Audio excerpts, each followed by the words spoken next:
और आइए पहली बड़ी खबर की ओर आपको लिए चलते हैं। पश्चिम एशिया में चल रहे युद्ध के बीच क्या अब ऐसी स्थिति आ गई है कि अमेरिका जल्द ही इस युद्ध को एक तरफा खत्म कर पीछे हट जाएगा। दरअसल अमेरिका के राष्ट्रपति की ओर से आ रहे बयान कुछ ऐसा ही संकेत दे रहे हैं। वहीं युद्ध के मोर्चे पर अभी वार और पलटवार का सिलसिला जारी है। आइए आपको एक रिपोर्ट के जरिए युद्ध के ताजा हालात बताते हैं और इसके बाद अपने विशेषज्ञ मेहमान से चर्चा करेंगे कि क्या अब जल्द ही दुनिया को इस युद्ध के आर्थिक प्रभावों से मुक्ति मिलने वाली है।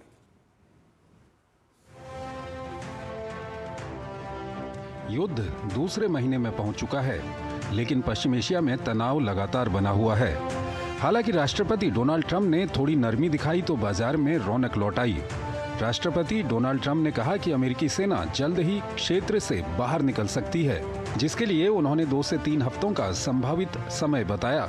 इसके लिए ट्रंप ने तर्क दिया कि उनका मुख्य लक्ष्य ईरान को परमाणु हथियार हासिल करने से रोकना था और इस खतरे को खत्म कर लक्ष्य को हासिल कर लिया गया है।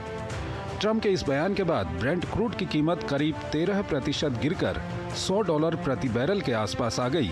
हालांकि सैन्य गतिविधियों के साथ साथ कूटनीतिक प्रयास भी जारी हैं। ईरान के राष्ट्रपति मसूद पेजेश्कियान ने कहा कि अगर भविष्य में दोबारा संघर्ष न होने की गारंटी दी जाए तो उनका देश युद्ध खत्म करने के लिए तैयार है। लेकिन इजराइल के विदेश मंत्री ने साफ कर दिया है कि इस बात की कोई गारंटी नहीं है कि ये इजराइल का आखिरी युद्ध होगा। वहीं ईरानी विदेश मंत्री ने अमेरिका के साथ हो रही बातचीत पर कहा कि उनकी तरफ से कुछ संदेश मिले हैं और हमारी ओर से भेजे भी गए हैं, लेकिन दोनों देशों के बीच कोई आधिकारिक बातचीत नहीं चल रही है। उन्होंने इस बात को स्वीकार किया कि अमेरिकी अधिकारी स्टीव विटकॉफ ने उन्हें संदेश भेजे जरूर हैं, लेकिन इसे बातचीत नहीं कहा जा सकता। ट्रंप पहले ही सहयोगी देशों से कह चुके हैं कि हॉर्मुज स्ट्रेट पूरी तरह नहीं खुलता है, तब भी अमेरिका इलाके से वापस लौट सकता है। वहीं एक वरिष्ठ ईरानी सांसद ने कहा है कि दुश्मनों के अलावा सबके लिए हॉर्मुज खुला है। इस बीच खबर है कि अमेरिका ने ईरान में संभावित जमीनी अभियान के बीच ब्रिटेन के बेस पर 12A-10C थंडरबोल्ट 2 लड़ाकू विमान तैनात किए हैं। हालांकि ब्रिटिश प्रधानमंत्री कीर स्टारमर ने ईरान युद्ध का हिस्सा बनने से इनकार कर दिया है। उन्होंने कहा कि ये जंग उनकी नहीं है और चाहे जितना भी दबाव हो, फैसला राष्ट्रीय हित को ध्यान में रखकर ही लिया जाएगा। हालांकि उन्होंने हॉर्मुज को खुलवाने के तरीकों पर चर्चा के लिए एक ग्लोबल समिट आयोजित करने की भी बात कही है। लेकिन नेटो के मुद्दे पर ट्रंप का गुस्सा शांत नहीं हो रहा है। उन्होंने नेटो को कागजी शेर बताते हुए कहा कि वो अमेरिका को इससे निकालने के लिए गंभीरता से विचार कर रहे हैं। उधर युद्ध के मोर्चे पर घमासान जारी है। इजराइल ने रात भर तेहरान के कई ठिकानों को निशाना बनाने का दावा किया है, जिसके बाद ईरान ने भी इजराइल पर मिसाइल हमले करके जवाबी कार्रवाई की है। इजराइल ने रासायनिक हथियारों के उत्पादन वाले कारखाने पर हमले का दावा किया, लेकिन ईरान इसे दवाई की फैक्ट्री बताता है। खाड़ी देशों पर हमले जारी रहे। कुवैत अंतर्राष्ट्रीय हवाई अड्डे पर स्थित एक ईंधन डिपो पर हुए हमले से आग लग गई।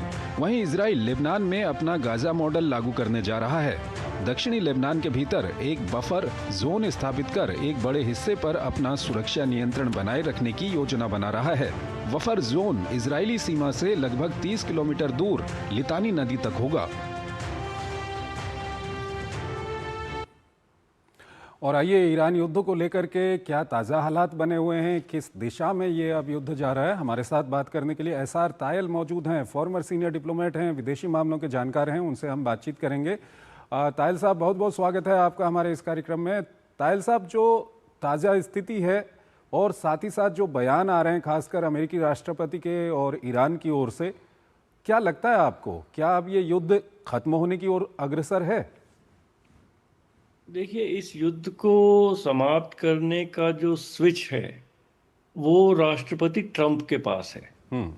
और राष्ट्रपति ट्रंप अगर सख्ती से कहेंगे तो इजराइल को भी अमेरिका की बात माननी होगी। अब राष्ट्रपति ट्रंप के बयान तो रोज बदलते रहते हैं और जैसा प्रतीत होता है कि उनके सामने इजराइल के हितों को तो वो कोई मादा देते हैं, कुछ अपनी नज़र में रखते हैं, किसी और देश के हितों का उनके विचार में कोई भी स्थान नहीं है, चाहे वो दोस्त हो चाहे दुश्मन। पर एक चीज़ उनके जो दिमाग में बहुत तेज है कि जो मिड टर्म इलेक्शन होने वाला है नवंबर में हम्म। अमेरिका में, उसमें इस समय देखिए रिपब्लिकन पार्टी को सेनेट में भी और हाउस ऑफ रिप्रेजेंटेटिव में भी मेजोरिटी है, इसलिए वो कुछ भी कर सकते हैं। हम्म। और कांग्रेस राष्ट्रपति ट्रम्प की जो भी पावर है उसको कोई भी सीमित नहीं करने का प्रयत्न कर रही है। हम्म। तो उनके बहुत ये ज़रूरी है कि कोई बात ऐसी ना हो जाए कि मिड टर्म इलेक्शन में हम्म। नवंबर में सत्ता उन एक भी हाउस अगर उनके हाथ से चला गया तो उन जो अभी इस समय बिल्कुल जो तरह से वो निर्णय लेते हैं और उसका कोई रोक नहीं है, कोई अंकुश नहीं है, कोई, वो खत्म हो जाएगा। जी। तो अ, लड़ाई कब खत्म होगी इस पर निर्भर करता है। जब अमेरिका में जो मागा जिसको कहते हैं, मेक अमेरिका ग्रेट अगेन, और जो कोर सपोर्टर्स हैं हम्म। राष्ट्रपति ट्रम्प के, रिपब्लिकन पार्टी के, वहां से कुछ आवाज आए कि ये लड़ाई अब खत्म होनी चाहिए। सर, इस सब के बीच जो वहाँ पर सर्वे हो रहे हैं उसमें कहीं ना कहीं ये बताया जा रहा है कि अधिकतर जो अमेरिका की पब्लिक है वो नहीं चाहती कि इस युद्ध को आगे बढ़ाया जाए और खासकर वहाँ पर ज़मीनी सेना उतारी जाए। तो ऐसी परिस्थिति में क्या लगता है आपको, किस दिशा में आगे बढ़ेंगे प्रेसिडेंट ट्रम्प? देखिए उसमें जो भी वहां पे पोल्स हुई हैं पब्लिक से, उसमें दो चीजें हैं। हम्म।